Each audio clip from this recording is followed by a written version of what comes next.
right, ladies and gentlemen, boys and girls, welcome back. It is Dave. It is the Real Music Observer, observing real music in real time for real people, just like you right there, just like me right here. Uh, Fleetwood Mac, the social media war continues to rage on. Fans of Stevie Nicks are now starting to weigh in, and they're also voting for Stevie Nicks for the Rock and Roll Hall of Fame. A lot of irony here in the fact that she was nominated of all people. I mean, yeah, I know, she's had, I guess, the most successful solo career of any person in Fleetwood Mac, and has sold more albums and so forth. So she would probably be the only one in that band eligible. But like I said, there's no Don Henley being nominated. There's no Glenn Frey being nominated. I mean, both of those gentlemen had very strong solo careers, and so Stevie Nicks gets to go first. I don't know. She's actually balloting in second place right now. She's behind Def Leppard. Thank goodness Def Leppard is leading the pack. I mean, if they win the vote, they're almost a shoo-in to be in there. And poor Joe Elliott, he's going to have to retract some of those things he said about the Hall of Fame not nominating Def Leppard. But there are a whole host of bands that need to be in the Hall of Fame. I don't want to go off on a tangent here. I'm just noticing that there tends to be this assumption that this has been Stevie Nicks' band for quite a long time, and without Stevie, it's not Fleetwood Mac, and how could they possibly go on? In, what was it, 95? Then they had Becca Bramlett in the group, and Dave Mason and all that stuff, and things got really weird. Mick Fleetwood, he just, he's been the type that says, hey, we're just going to go. We're just going to move forward. We're going to bring these people in. So, yeah, they've had Fleetwood Mac without Stevie and Christine and Lindsay, and now they're doing Fleetwood Mac without Lindsay again. I just think at this late stage in their career where everybody is kind of viable as far as being able to perform and sing and do the things that they need to do, that this was just a crazy move. But social media, there are a lot of, conspiracy theories floating around out there about when this happened, why it happened, who knew about it, and why they didn't disclose this information sooner.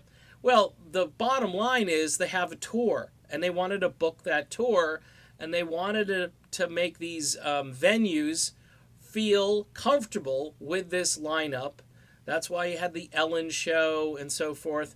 But to answer the question about whose band this is, it's always been kind of like Mick Fleetwood's band, and I would point a finger more at Mick than anyone else in this. He made this decision along with Stevie Nicks, but he could have said, you know what, Stevie, we've done this before without you, and we could do it again.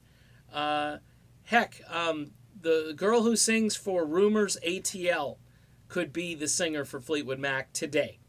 Today, absolutely today. And have Lindsay on stage and have Christine McVie on stage. And you'd have a younger version of Stevie Nicks up there, voice able to go up to the right places again. People would go crazy. Would they miss Stevie Nicks? Yeah. Some people would miss Stevie Nicks, and it would be another, scandalous thing. But if the ultimatum was met with, well, sorry, Stevie, we are going to keep Lindsay. He's too important. He's done so much for us. He's arranged, written, produced, worked with you when you weren't very amiable and so forth. We need to keep Lindsay.